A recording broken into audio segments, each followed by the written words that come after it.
محترم ناظرین، امید ہے کہ آپ لوگ خیریت سے ہوں گے، اور میں اللہ تبارک و تعالی سے دعا کرتا ہوں کہ اللہ تبارک و تعالی آپ لوگوں کو ہمیشہ سکون و عافیت کے ساتھ رکھے اور خوش و خرم رکھے۔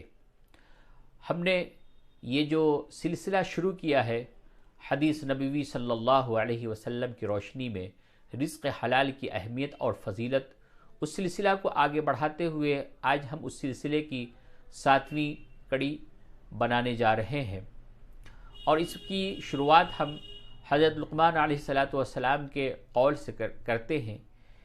ایک دفعہ حضرت لقمان علیہ السلام کے بیٹے نے ان سے پوچھا کہ ابا جان، کون سی اچھی خصلتیں ہیں، کون سی اچھی عادتیں ہیں، اور کون سے ایسے امور ہیں جو انسان میں ہونی چاہیے، یعنی کون ایسی چیز ہے جو ہر انسان کے اندر ہونی چاہیے؟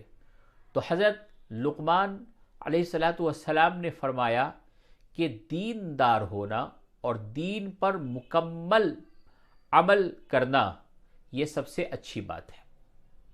انہوں نے اپنے بیٹے کو یہ جواب دیا۔ ان کے بیٹے نے کہا کہ اگر کوئی انسان 2 امور پہ 2 چیز اپنے اندر داخل کرنا چاہے تو اس کے لیے وہ 2 چیزیں کیا بہتر ہے؟ لقمان علیہ السلام نے جواب دیا کہ دین اور مال۔ پہلے انہوں نے کہا ایک چیز کے بارے میں، تو کہا کہ دین سب سے اہم ہے، انسان کے اندر ہونی چاہیے، سب سے پہلے نمبر پر دین۔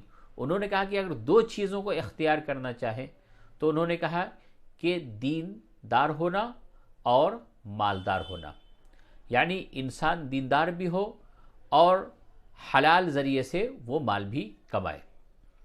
بیٹے نے کہا کہ ابا جان، اگر انسان 3 چیزیں اختیار کرنا چاہے تو پھر کون سی 3 چیزوں کو اختیار کرنی چاہیے، کیا اس کے لیے بہتر ہوگا؟ فرمایا دین، مال اور حیا، یعنی شرم۔ انسان کے اندر دین ہے اور مال ہے اور حیا کو انہوں نے تیسرے نمبر پہ رکھا۔ اور پھر بیٹے نے کہا کہ ابا جان، اگر کوئی شخص 4 باتوں کو اختیار کرنا چاہے تو پھر کون سی 4 باتیں اختیار کرنی چاہیے؟ تو حضرت لقمان علیہ السلام نے فرمایا کہ دین، مال، حیا اور حسن خلق، یعنی اچھی سیرت، لوگوں سے اچھے طریقے سے ملنا جلنا، لوگوں کے ساتھ اچھے طریقے سے برتاؤ کرنا۔ بیٹے نے پوچھا کہ اگر کوئی شخص 5 امور اختیار کرنا چاہے تو پھر اسے وہ کون سی چیز ہے بہتر ہے، وہ کون سے 5 امور بہتر ہے جو اسے اختیار کر لینی چاہیے؟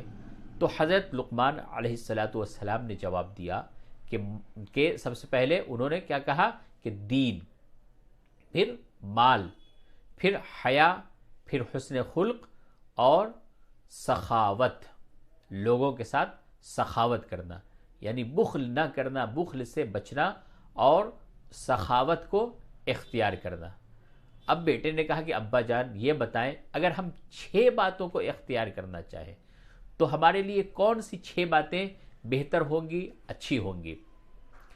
تو انہوں نے کہا کہ اے میرے پیارے بیٹے، جب کسی انسان میں یہ 5 خصلتیں جمع ہو جائیں تو وہ انسان پاک، صاف اور متقی ہو جانے کے ساتھ ساتھ اللہ تبارک و تعالیٰ کا ولی اور دوست بن جاتا ہے، اور شیطان سے وہ بری اور محفوظ ہو جاتا ہے۔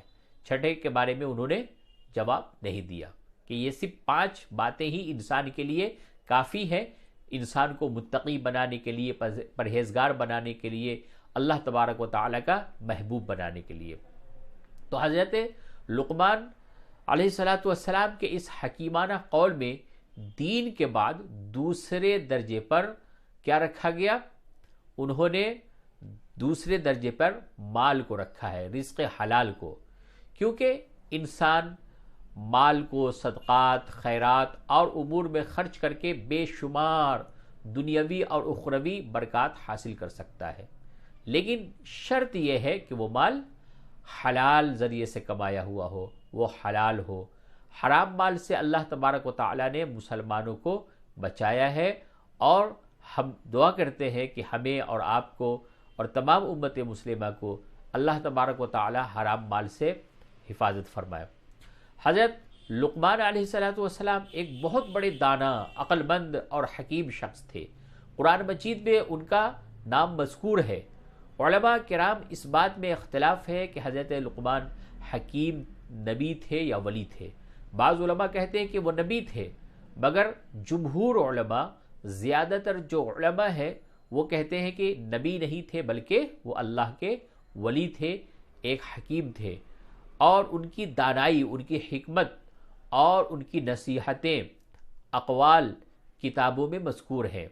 حضرت امام مالک رحمۃ اللہ علیہ فرماتے ہیں کہ مجھے یہ بات بہت ہی جامع طریقے سے پہنچی ہے کہ حضرت لقمان علیہ السلام سے پوچھا گیا کہ آپ کن امور کو اختیار کرنے کی وجہ سے اس مرتبے پر پہنچے۔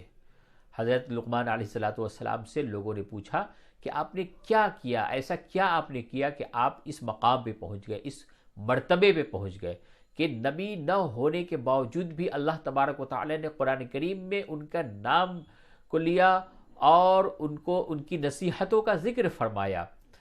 تو ان کے اندر یہ خوبیاں کس طریقے سے آئیں، کس طریقے سے وہ اس مقام تک پہنچے؟ تو پہلی بات یہ ہے کہ انہوں نے فرمایا کہ میں نے 4 باتیں اپنانے کی وجہ سے اس مقام تک میں پہنچ گیا۔ اب وہ 4 باتیں کیا ہے؟ سماعت فرمائے۔ پہلی بات یہ ہے کہ میں نے سچائی اختیار کی ہے، میں کبھی جھوٹ نہیں بولا۔ دوسری بات یہ ہے کہ میں نے ادائے امانت میں کوئی کوتاہی نہیں کی، جس کا جو حق تھا، جو امانت تھی، اس کو میں نے فوراً ادا کر دیا۔ تیسری بات یہ ہے کہ میں نے بے مقصد اور فضول امور کو ترک کر دیا۔ جو فضول باتیں ہیں، جو بے مقصد باتیں ہیں، جو بے مقصد کام ہیں، جو فضول کام ہے، میں نے اس کو بالکل ہی ترک کر دیا، چھوڑ دیا۔